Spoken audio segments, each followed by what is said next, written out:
누가복음 10장 17절에서부터 22절에 있는 말씀을 가지고 영생을 묻고 예수를 놓쳐버린 이 청년의 안타까움을 함께 나누고자 합니다. 돈이 너무 많은 청년이 있었습니다. 재물이 얼마나 많았는지 그 돈 때문에 걱정하는 것, 어쩌면 저와 여러분이 목사님 저도 돈 때문에 걱정해 봤으면 좋겠습니다. 그 돈이 뭐냐? 돈이 너무 없어서 걱정하는 것이 아니라 목사님 저 돈이 너무 많아서 이를 어찌할까요?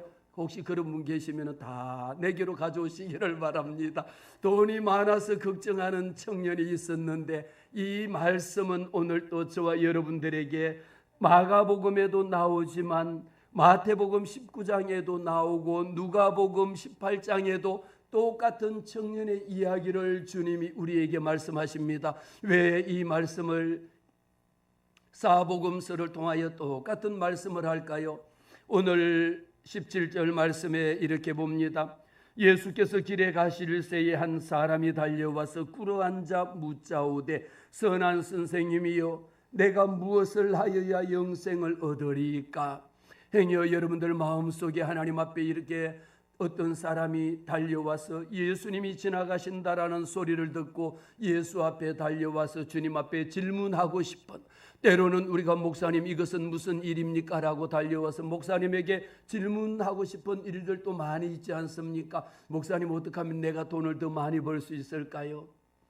목사님 내가 어떻게 하면 출세할 수 있을까요? 이런 질문은 저한테 한들 별로 소용이 없을 겁니다. 이미 세상 가운데서 여러분들이 돈 버는 것에는 여러분들이 더 전문가잖아요. 여러분들이 출세하는 것도 여러분들이 더 전문가지 않습니까? 하나님의 나라와 하나님의 일에 대해서 목사님 제가 어떻게 하면 더 예수를 더 잘 믿을 수 있을까요? 어떻게 하면 하나님 앞에 헌신할 수 있을까요? 이런 질문을 한다면 저도 답할 거리가 조금 있지 않을까 생각합니다. 물론 건방진 생각입니다만은, 그런데 예수가 주님이 지나가실 때에 그 앞에 달려온 청년이 있었는데 그의 질문은요, 우리는 하나님 앞에 우리 주님 앞에 항상 묻고 대답하는 것. 누가 묻습니까? 청년이 묻기도 하고 누가 대답합니까? 우리 주님이 대답하시기도 하고, 때로는 누가 묻습니까? 우리 주님이 너희는 나를 누구라 생각하느냐라고 거꾸로 질문하기도 하고 내가 대답해야 되는 일들이 있거든요. 오늘의 주인공은 청년입니다. 이 청년이 묻습니다. 선한 선생님이여, 주님이라고 부르지 아니하고 선한 선생님이여 내가 무엇을 하여야 영생을 얻겠습니까?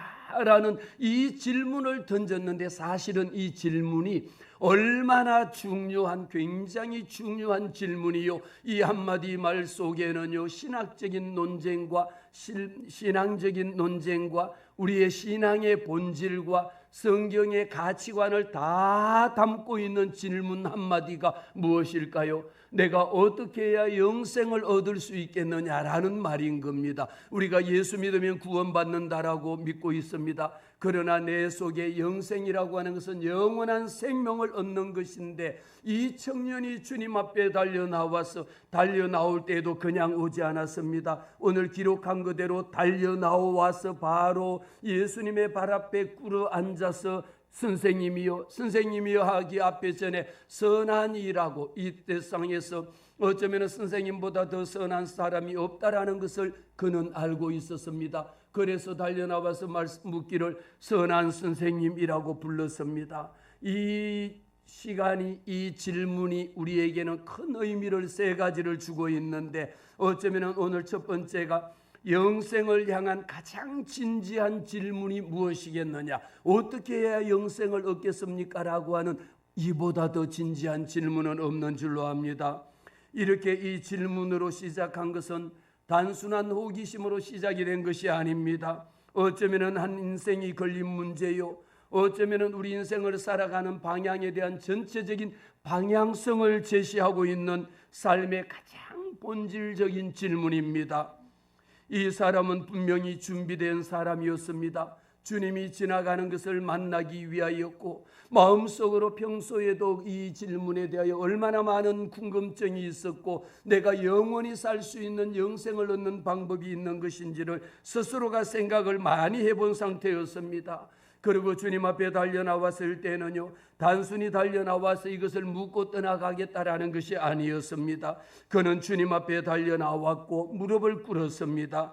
이렇게 사회적인, 오늘 우리가 이 청년이 보면 그냥 우리 같은 백수 같은 청년이 아니고요, 그냥 되는 대로 사는 청년이 아닙니다. 얼마나 여호와 하나님의 말씀에 따라 살아왔고 하나님의 말씀을 지키고 순종하기 위하여 살아온 청년인가라는 것을 우리는 말씀 가운데 알 수 있습니다. 그는 무릎을 꿇었다라는 것 속에는 자기의 자존심 모든 것을 내려놓은 것입니다. 자기의 모르고 궁금했던 것, 내가 정말 풀고 싶었던 수수께끼와 같던, 지금까지 풀지 못했던 이 모든 영생에 대한 것을 예수님 발 앞에 무릎 꿇고, 주님, 선한 선생님이요, 이 영생을 어떻게 해야지 얻겠습니까? 라고 하는 하나의 방법적인 방법으로 질문을 한 겁니다. 내가 지금까지 세상 살면서 모든 것을 다 해봤습니다. 어떤 것으로도 내가 다 가졌습니다. 그러나 영생을 얻기 위해서는 내가 또 다른 방법이 하나 있다라면 그 방법을 내게 가르쳐 주세요라고 하는 이런 심정으로 주님 발 앞에 달려나왔습니다. 그는 이미 돈도 있고요, 그는 엄청난 지위도 있고요, 그리고 돈과 명예만 있는 것이 아니라 도덕성이라고 하는 것도 비추어 봤을 때에 얼마나 도덕적으로 그는 흠이 없을 만큼, 죄가 없다라고 할 만큼 다른 사람을 괴롭히고 다른 사람의 재물을 뺏지 아니하고 자기 것으로 일구어져 있는 사람이었습니다. 자기가 가질 수 있는 외면적인 모든 것은 다 충분히 갖춘 자였습니다. 그러나 그 마음속에는 충분하지 않다라는 것을 이 청년은 알게 된 겁니다. 내가 제 아무리 많은 돈을 가지고 제 아무리 훌륭하게 살고 법 없이 살 만큼 살아왔다 할지라도 이 청년의 마음속에 겉으로 볼 때는 부족함이 없었지만 그 청년의 마음속에 허기진 것, 채워지지 않는 것, 궁금한 것, 내 삶에 대한 영생이라고 하는 것에 대해서는 어떤 것으로도 채워지지 않는 그 공허함이 있었습니다. 이미 그는 이 허기진 것을, 이 공허함을, 세상을 다 살아봤고 어쩌면 이 청년은요 모든 것을 다 가져봤습니다. 모든 세상의 부와 명예와 이런 모든 것들은 다 누리고 살았고요, 그렇다 해서 다른 사람의 재물을 빼앗은 것도 아닙니다. 정당하게, 정의롭게, 공의롭게 모든 것을 다 가졌다라고 자부했습니다. 그러나 그 마음속에 해결되지 않는 근본적인 이 문제를 오늘은 전도서 3장 말씀에 기록합니다. 하나님이 사람들에게 영원을 사모하는 마음을 주셨다라고 말합니다. 우리가 세상에 있는 제 아무리 모든 것을 다 가지고 세상에 있는 모든 것을 다 누리고 산다 할지라도 사람의 마음 속에는 창조주 하나님이 우리를 지으실 때에 이 비조된 우리 인간의 마음 속에는 어떤 마음을 주셨습니까? 하나님이 사람들에게 영원을 사모하는 마음을 주셨거든요. 이것은 그 어떤 것으로도 채워질 수 있는 것이 아닙니다. 하나님이 허락하신, 하나님이 만드신 세상 것으로 대체 바꿀 수 있는 것이 아니다라는 것이죠. 늘 우리가 세상 가운데 살면서 내가 어떻게 하면 영원한 삶을 살 수 있을까? 이 생각은 누구도 풀 수 없는 문제였습니다. 사람의 마음에는 이 땅의 모든 것으로 채워진다고, 이 세상의 모든 것을 다 가진 자들이 결국은 세상을 떠나버리는 모습을 많이 볼 수 있지 않습니까? 그 자리는 무엇으로 채워져야 되느냐? 오직 하나님의 말씀으로, 하나님으로만 채워지지 않고서는 세상의 그 어떤 것으로도 채울 수 없다라는 것입니다. 이것을 이 청년은 경험한 겁니다. 세상 모든 것으로 성공은 했지만 허전합니다. 온갖 모든 것을 다 가지고 성취했지만 마음속에 있는 불안과 마음속에 있는 공허함, 모든 것을 가졌지만 만족하지 못했습니다. 이 청년은 이미 이것을 경험하고 마지막 이 모든 것을 채울 수 있는 하나의 방법이 무엇일까라고 하는 것을 고민했습니다. 어쩌면 이 청년은 무엇을 경험했을까요? 죽음을 의식했을 가능성이 크다라는 겁니다. 영생이라고 하는 것 우리는 생각하지 않습니다. 언제쯤 가야 영생을 생각할 수 있습니까? 삶을 살다 보면 때로는 원치 않는 병에 걸리고 나면 이 병으로 인해서 내가 죽으면 그 다음에 어떤 세계로 흘러갈 것인가라고 하는 이 삶을 생각할 수가 있거든요. 영생이라고 하는 이 질문은요, 단순한 종교적인 하나의 질문이 아닙니다. 죽음 이후를 생각하는 사람만이 던질 수 있는 질문입니다. 저와 여러분이 마찬가지입니다. 하나님의 말씀 따라 살아가면서 하나님, 내 삶의 이후에는 어떤 삶이 펼쳐질 것인가, 하나님의 형상과 모양대로 지음받은 저와 여러분이거든요. 우리 속에 있는 것, 우리의 썩어지는 육체의 몸을 다 벗고 나면 영원한 하나님의 나라로, 영생의 나라로 우리가 천국으로 옮겨진다라는 것을 잘 알고 있습니다. 그는 한 단계 더 나아갑니다. 주님 앞에 말씀하면서 영생을 얻는 방법을 주님 가르쳐 주세요. 내가 그 방법이 있다라면 내가 돈을 들여 갖고도 이 세상의 어떤 방법으로도 그것을 내가 얻고 싶다라고 하는 이 간절한 심령을 가지고 주님 앞에 달려나갔습니다. 자신의 한계를 극복하고 싶었던 것이죠. 그랬더니 이 말씀을 들은 주님이 뭐라고 말씀하실까요? 오늘 18절 말씀해 봅니다. 예수께서 이르시되 내가 어찌하여 나를 선하다 일컫느냐? 하나님 한 분 외에는 선한 이가 없느니라. 오직 살아계신 하나님 한 분 외에는 어떤 것으로도 선한 자가 없는데 너가 어찌하여 나를 선하다라고 이야기하는 것입니다. 오직 살아계신 하나님으로 말미암아 세상에 선한 것 외에는 이 세상에 있는 모든 것 어떤 것이라도 선한 것이 없다라는 것입니다. 이미 율법으로는 흠이 없는 자라고 할 만큼 사도 바울이 나는 율법으로는 흠이 없는 자가 사도 바울이었습니다. 그럼에도 이 청년에게 하는 말씀이 이 말씀입니다. 내가 계명을 이미 다 알지 않느냐 말이에요. 이미 하나님께서 우리가 출애굽기 20장을 통하여 10계명을 허락하신 그 10가지의 계명을 이 청년은 다 알고 있고요. 그 계명을 다 행했고요. 그러면서도 오늘 속에 19절에 이 계명이 무엇이냐? 살인하지 말라, 간음하지 말라, 도둑질하지 말라, 거짓 증언하지 말라, 다른 사람을 속여 빼앗지 말라, 내 부모를 공경하라라고 하셨는데 여기에 나오는 계명은 여러분들이 아시다시피 무슨 계명입니까? 우리는 10계명에는 10가지의 계명 중에 1계명에서부터 4계명까지는 하나님과 나 사이의 대신 계명이라고 해서 여호와 하나님 앞에 우상을 숭배하지 말고 절하지 말고 출애굽기 20장에 있는 이 계명이 있고, 대인 계명이라 해가지고 5계명부터 10계명까지 이것은 사람과 사람 사이에 지켜야 되는 계명이거든요. 그래서 지금 19절에 보세요. 첫 번째가 뭡니까? 살인하지 말라, 간음하지 말라, 도둑질하지 말라, 거짓 증언하지 말라, 속여 빼앗지 말라, 내 부모를 공경하라. 이 말씀을 주셨는데 이 말씀을 들으면서 어쩌면 저와 여러분의 마음속에 나도 이처럼 다 지켰습니다라고 주님 앞에 말할 수 있는 사람이 있을까요? 이미 간음하지 말라라고 하는 이 한마디 속에도요, 내가 실제적인 간음은 하지 않았다 할지라도 내 마음속으로 여인을 보고 음욕을 품는 자마다 이미 간음하였느니라고 말씀하셨습니다. 도둑질하지 말라라고 말씀하셨지만 내가 남의 것을 훔쳐오지 않았지만 내가 남의 것을 탐내지 말라 하였음에도 불구하고 마음속으로 저거 이쁘다, 저거 내가 가졌으면 좋겠다, 이미 마음속으로 탐내는 자체가 이미 이것은 탐낸 것이요, 이 자체가 간음한 것이요, 이 자체가 도둑질한 것이다 말입니다. 그런데 이 청년은 우리 주님이 하시는 이 말씀을 듣고 다시 주님에게 묻습니다. 뭐라고 묻습니까? 20절의 말씀에 보니까 그가 여짜오되 선생님이요, 이것은 내가 어려서부터 다 지켰나이다. 보세요. 이 청년이 얼마나 율법으로는 의미 없는 사도 바울처럼 바울이 고백한 것입니다.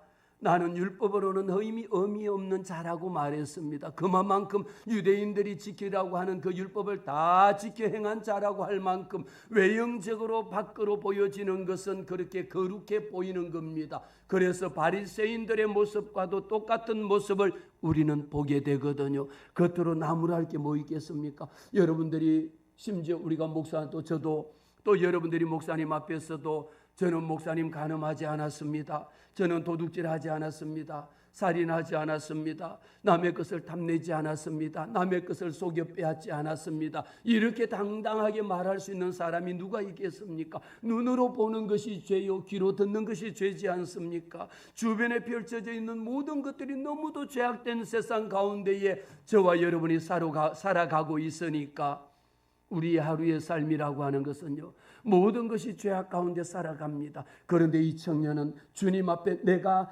다시 주님 앞에 여짜오되, 선생님, 내가 다시 한 번 더 질문하겠습니다. 이것은 내가 어려서부터, 여러분 보세요, 유대인들의 삶이라고 하는 것은요, 어려서부터 이 바리새인들의 삶이라고 하는 것은요, 어렸을 때부터 태어나면서부터 하나님의 말씀을 읽고 그 말씀을 엎조리고 마음속으로 살아가나, 정작 바리새인들의 삶이라고 하는 것은 겉으로 볼 때는 얼마나 거룩하고 얼마나 기도하고 얼마나 헌신하는 것처럼 보이지만 그 속에 들어가 보면은 회칠한 무덤과도 같다라고 주님이 그렇게 책망을 하셨거든요.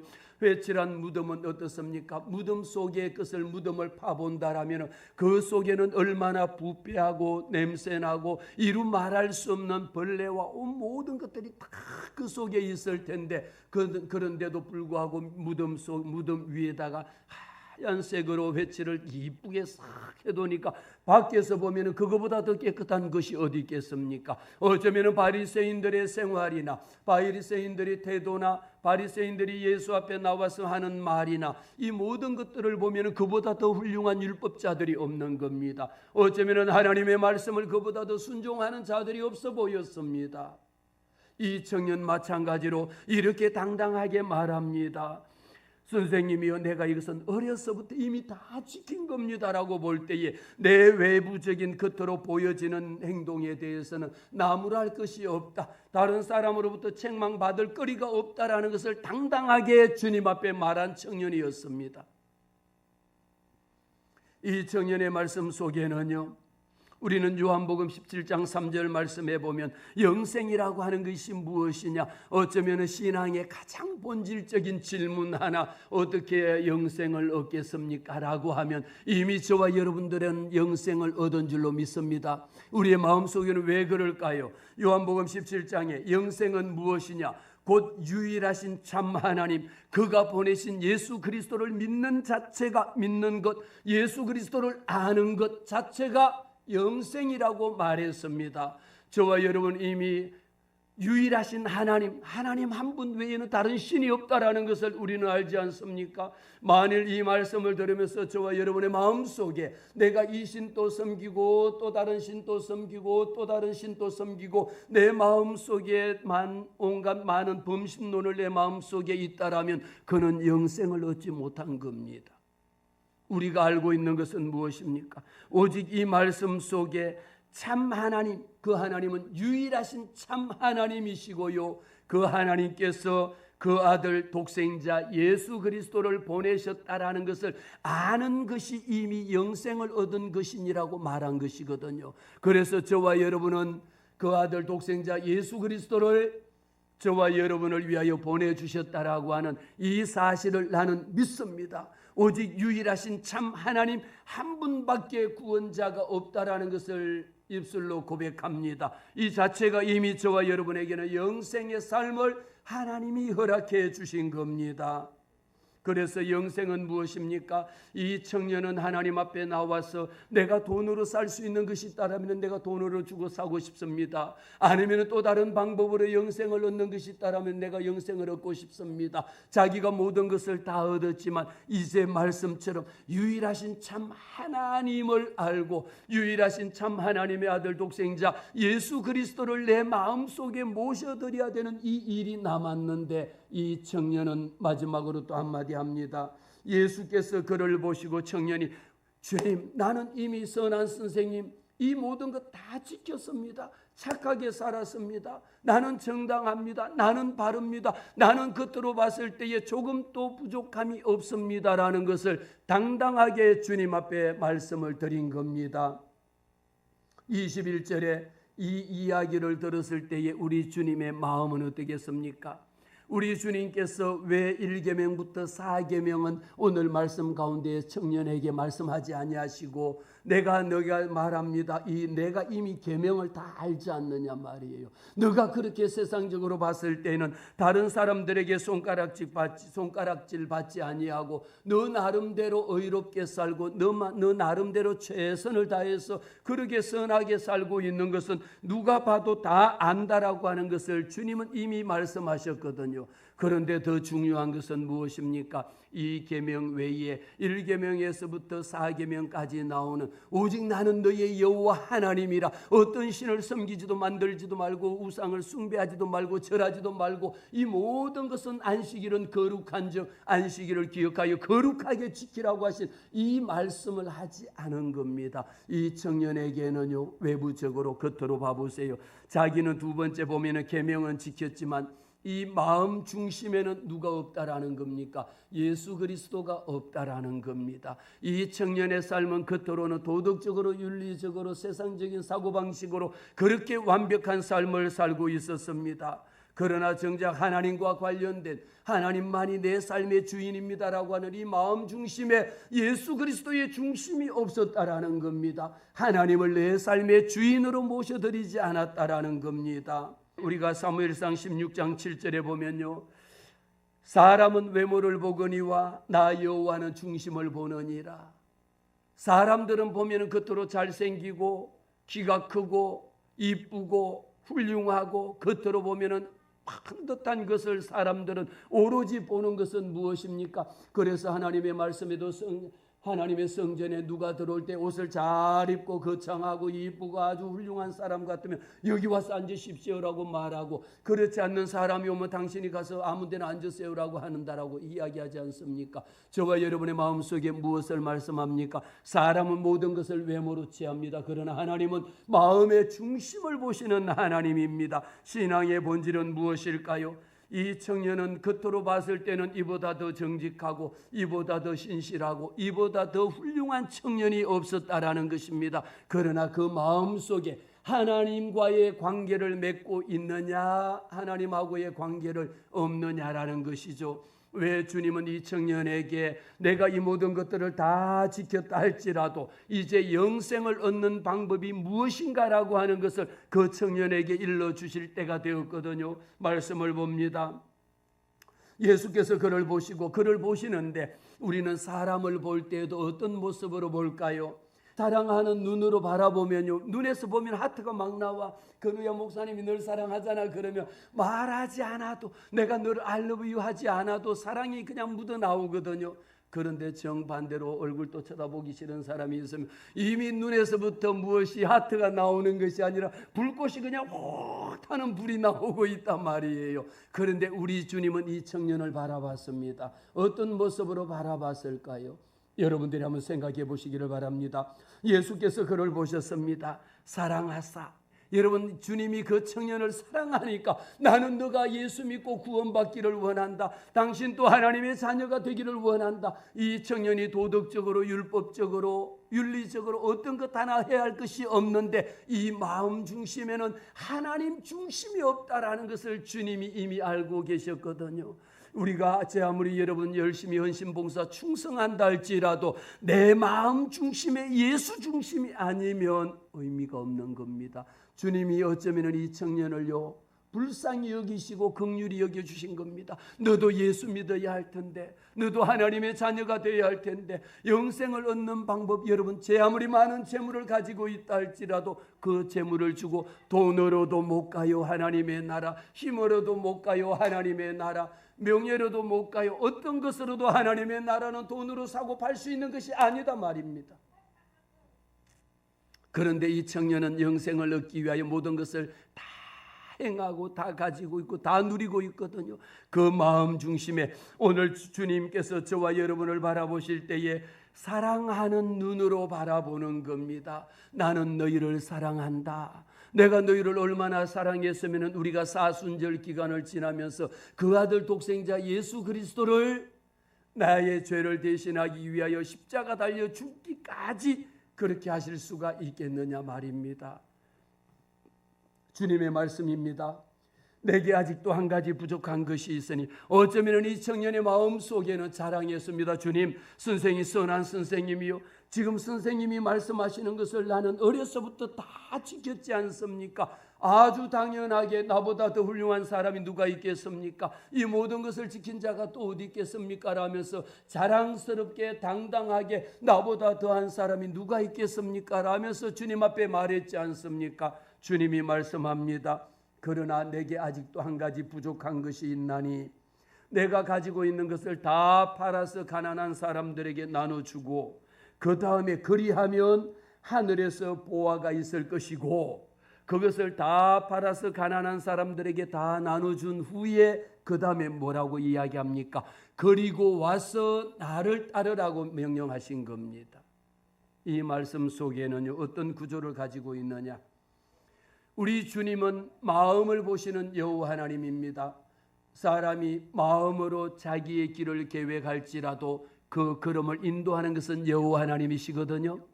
오늘 이 청년의 걸음을 누가 인도하셨습니까? 하나님께서 예수님 발 앞에 인도하여 예수 그리스도를 나의 구주로 영접할 시간이 온 겁니다. 내가 가져 있는 것 모든 것 다 팔아서 예수 믿기를 원합니다라고 주님 앞에 달려 나오고 싶은 마음이 있었습니다.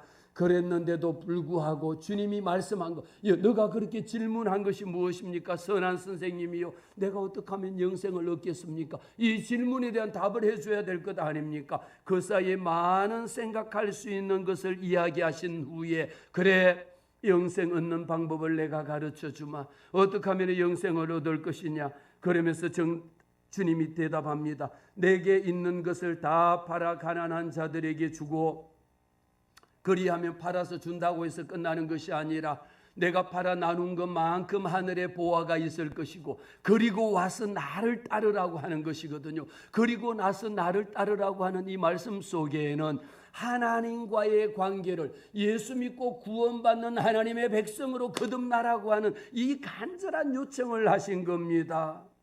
이 말씀이 이것이 오늘 저와 여러분에게 주시는 솔루션입니다. 어떻게 하면 구원받습니까? 어떻게 하면 영생을 얻겠습니까? 내 가진 모든 것을 다 팔아 나눠주고 그 다음에 와서 나를 따르라고 하는 것 의미 속에는 하나님과 나와의 관계 속에서 단절된 관계가 아니라 나는 너를 사랑한다. 우리 예수님은 나는 너를 사랑하기 때문에 그 모든 것을 팔아서라도 나의 자녀, 예수 그리스도의 자녀가 되기를 원하시는 하나님 아버지의 마음을 이 청년에게 전한 겁니다. 나는 너를 사랑한다. 그래서 얼마나 사랑하는 눈으로 그렇게 하면 구원받지 못하니까 이 모든 것에서 그 다음에 나하고 하나님하고 관계를 맺자. 나는 너의 아버지가 되고 너는 나의 아들이 되리라고 하는 이 약속의 말씀을 영적인 관계를 이루기를 그렇게 원하셨거든요. 이 답에 대해서 여러분들은 어떻게 반응을 보이겠습니까? 여러분들에게 이 방법을 제시해 줬다면 목사님 그거는 너무 어려워요.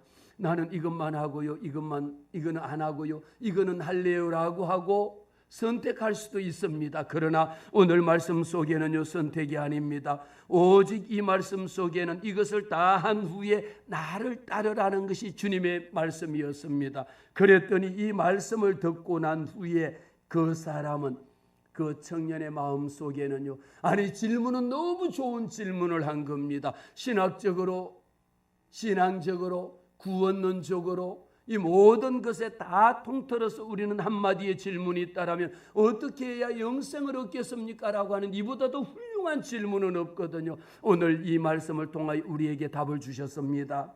그 사람은 재물이 많은 고로 이 말씀으로 인하여 하나님의 말씀을 들었을 때에 이 말씀은 구원의 말씀입니다. 할렐루야. 하나님의 말씀은 생명의 말씀인 거예요. 진리를 알지니 진리가 너희를 자유케 하리라고 말했지 않습니까? 영생을 얻는 방법은요, 진리를 알지니 진리가 너희를 자유케 하리라. 영생을 얻는 것은 하나님의 말씀이 곧 영생의 말씀이거든요. 이 영생의 말씀이 있을진데 내가 어디로 가겠느냐라는 겁니다. 그런데 이 청년은 재물이 많은 고로 이 말씀으로 인하여 마음속에 얼마나 고민이 되었던지 슬픈 기색을 띠고 근심하여 예수를 떠나가 버린 겁니다. 그런데 우리는 오늘 동시에 이 말씀을 통하여 한 사람을 더 기억해야 되는 것이 있습니다. 베드로의 이야기가 나오는데 베드로는요, 주님이 나타났습니다. 주님이 이 부자 청년에게도 주님이 나타나셔서 그가 거꾸로 주님을 보고 달려나와서 질문을 던졌고요. 또 베드로에게는 주님이 지나가시다가 고기 잡는 베드로를 보고 베드로야 너는 나를 따르라고 이야기했을 때에 정작 베드로는요 가진 것이 아무것도 없었습니다. 베드로는 배운 지식도 없고요, 가지고 있는 돈도 없고요, 어떤 재물도 없고요, 명예도 없고요. 어쩌면 이렇게 주님이 말씀하신 살인마, 간음하자, 도둑질하자, 온갖 십계명이 있는지도 없는지도 모를 만큼 그렇게 평범한 어부였을 겁니다. 그럼에도 불구하고 베드로가 주님의 말씀에 주님 나를 따르라고 말했을 때에 베드로는 정작 그가 가지고 있는 모든 것은 무엇입니까? 이 부자 청년처럼 온갖 것을 다 가지고 다 누리고 사는 것이 아니라 그냥 하루 벌어서 하루 고기 잡아서 먹고 사는 사람밖에 되지 않았지 않습니까? 그에게는 어떤 것이 있었습니까? 그물이 있었습니다.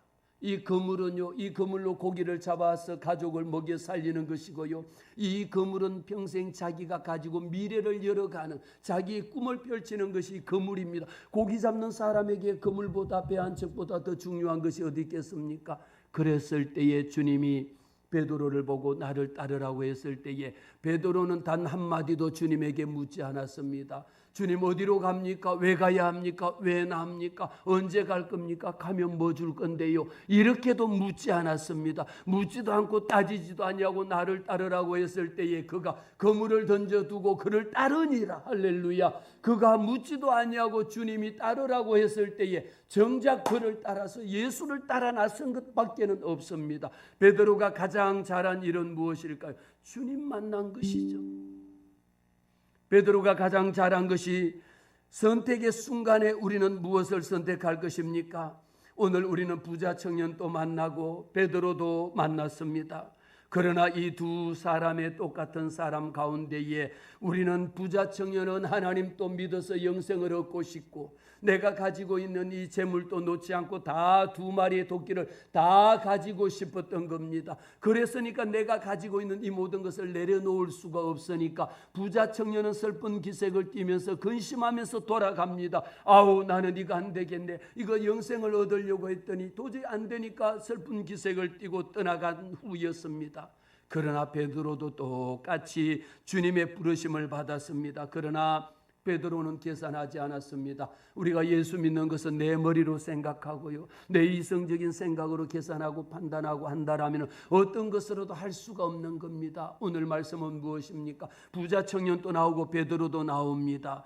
베드로가 말한 베드로도 똑같이 자기 집이나 그래서 베드로가 이 모든 것을 버려두고 예수를 따라 났을 때에 예수님의 12 제자의 반열에 들어가는 그 아름다운 그 영광스러운 영광의 자리를 주님이 허락하지 않았습니까? 사랑하는 성도 여러분, 오늘 우리는 이 말씀을 통하여 신앙의 본질적인 질문을 내 마음속에 한번 다시 던지게 됩니다. 나는 지금 무엇을 의지하고 있느냐라는 겁니다.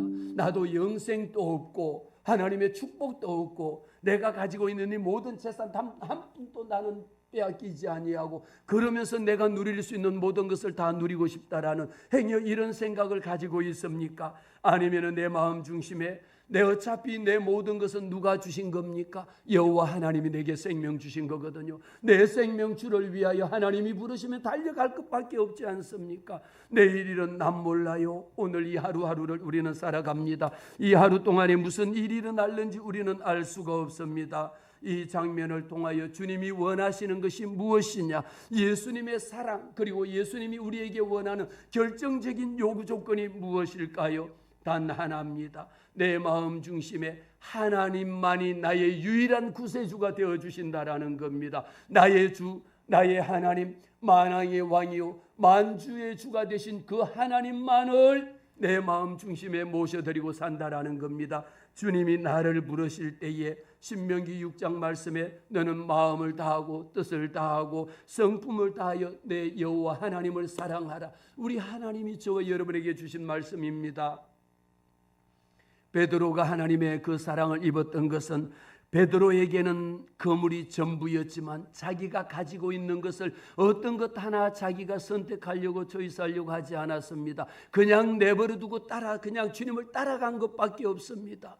오늘도 우리는 이 말씀을 통하여 주님이 나를 부르실 때에 내게로 오라, 내가 너를 사람 낚는 어부가 되게 하리라. 하나님께서 하나님의 자녀, 하나님의 영원한 생명을 얻을 수 있는 영생의 길을 하나님이 우리에게 허락하셨다라는 겁니다. 누가복음 9장에 그래서 결론적으로 말씀합니다. 아무든지 나를 따라오려거든 자기를 부인하고 날마다 자기 십자가를 지고 나를 따를 것이라고 말했습니다. 사랑하는 성도 여러분, 부자 청년은 많은 재물로 인하여, 많은 명예로 인하여 하나님의 율법을 지키는 바리새인과도 같은 삶을 누리고 살면서 사람들이 볼 때는 너무도 근사했습니다. 너무도 거룩했습니다. 어떤 것 하나 부러워할 것이 없었습니다. 그러나 그 마음속에 채워지지 않고 그 마음속에 해결할 수 없는 이 영생의 문제를 정작 선한 선생님, 내가 어떻게 해야 영생을 얻겠습니까? 이 엄청난 최고의 질문을 던져두고 주님이 그 해답을 던져줬을 때에 이것을 마음속에 근심하고 걱정하고 얼굴빛이 달라지고 결국은 예수를 만나지 못하고 떠나가버린 겁니다. 저와 여러분 오늘도 주님 앞에 달려나와서 하나님의 말씀을 듣고, 하나님 내가 여기에 있사오니 주님 나를 사용하옵소서, 주님 나를 사용하옵소서, 주님 우리 자녀를 사용하옵소서. 하나님 내 사업장이 여기에 있습니다. 우리 사업장의 주인은 여호와 하나님이십니다. 우리 가정의 주인은 여호와 하나님이 호주가 되어 주십니다. 우리 교회의 주인은 여호와 하나님이 호주가 되어 주십니다. 주님 나를 떠나지 마옵소서. 주의 영을 내게서 거두지 마옵소서. 주의 성령을 내게서 거두지 마옵소서. 우리는 날마다 기도할 때 주님, 우리 하나님의 그 큰 사랑, 베드로가 모든 것을 다 버리고 주님 앞에 따라 나설 때에 내가 너와 함께 하리라. 저와 여러분이 가는 그 길에 하나님께서 지켜주시고, 할렐루야, 하나님이 보호하시고 하나님이 인도하시고 하나님이 은혜 위에 은혜를 더 내려주시는 놀라운 은혜와 은총이 이 말씀을 통하여 베드로처럼 주님의 말씀에 무조건 헌신하고 무조건 순종하고 아멘하고 달려갈 때에 저와 여러분의 삶을 책임져 주시는 여호와 하나님 앞에 온전히 서임받기를 주의 이름으로 축복합니다.